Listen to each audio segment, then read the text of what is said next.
কাটিগড়ার কাতিরাইল প্রথম খণ্ডে অবস্থিত শতবর্ষ পুরনো বৈরব বাড়ির মণ্ডপটি একটি প্রাচীন বট বৃক্ষ ভেঙে পড়ায় মারাত্মকভাবে ক্ষতিগ্রস্ত হয়েছে।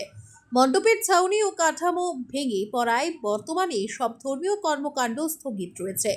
মন্দির পরিচালন কমিটির সভাপতি হরিপদ ঘোষ, সম্পাদক শ্যাম গুহ, বুটন রায়, দুর্গা মালাকার সহ অন্যান্য কর্মকর্তারা জানান, এই মণ্ডপটি দীর্ঘদিন ধরে এলাকার ধর্মীয় ও সাংস্কৃতিক কর্মকাণ্ডের কেন্দ্রস্থল। দুর্গাপূজা, কালী পূজা, নাম কীর্তন সহ নানা অনুষ্ঠান এখানে অনুষ্ঠিত হয়ে থাকে।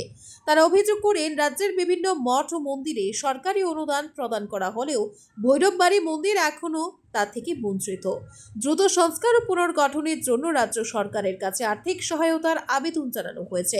এ বিষয়ে বরাক উপত্যকা উন্নয়ন মন্ত্রী কৌশিক রায়ের হস্তক্ষেপও কামনা করা হয়েছে। স্থানীয়দের আশা, প্রশাসনের সহযোগিতায় শীঘ্রই মণ্ডপটি পুনর্গঠিত হবে এবং ধর্মীয় কার্যক্রম আবার চালু করা যাবে। ব্যুরো রিপোর্ট, আজকের বরাক।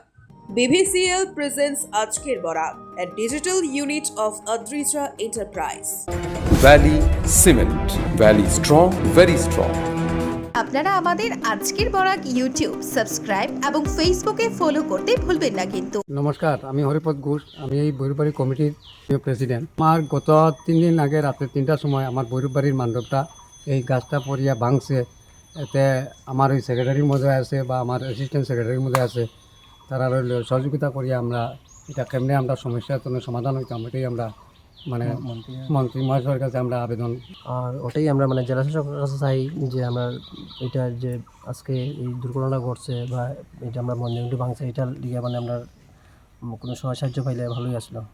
আর আমরা মন্ত্রীরও দৃষ্টি আকর্ষণ করি আর আমরা এটা অতি সত্ত্ব জেলা আমরা মানে ঠিক করবার লেগিয়া আমরা মুখ্যমন্ত্রী যে নামগড়ের যে একটা প্রকল্প আসলো চেক বিতরণ, এটা থেকে আমরা বঞ্চিত হয়েছি। আমরা যারা জিওটেক করছে তারা আমরা পার্শ্ববর্তী থেকে লইয়া জিওটেক করছি, কিন্তু আমরা এটা হওয়া সত্ত্বেও তারা আমরা এটা জিওটেক করছি না। এটারও দৃষ্টি আকর্ষণ করি আর আমরা মন্ত্রী মহোদয়ের কাছে অতি সত্ত্বরে আমরা এইটা চেক পাওয়ার জন্য আর কি। এই 100 বছর পুরানা ভৈরব বাড়িটা, এই ভৈরব বাড়ি 100 বছর পুরানা সত্ত্বেও আমরা পাইছি না। এটার লেগে আমরা অত্যন্ত দুঃখিত গ্রামবাসী।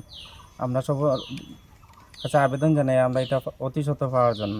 আমরা গ্রামের একমাত্র এই ভৈরব বাড়ি, আমরা প্রত্যেক সপ্তাহে এখানে কীর্তন হয়, পূজা হয়, দুর্গা পূজা হয়, কালী পূজা হয়, প্রত্যেক বছর নাম কীর্তন হয়। একই ভৈরব বাড়ি আছে, তার জন্য আমরা সবার কাছে আবেদন জানাই মন্ত্রীর মধ্যে আকর্ষণ দৃষ্টি করি আর যে আমরা অতি সত্ত্বর এটা মেরামত করার জন্য আর্থিক সাহায্যের লিগে।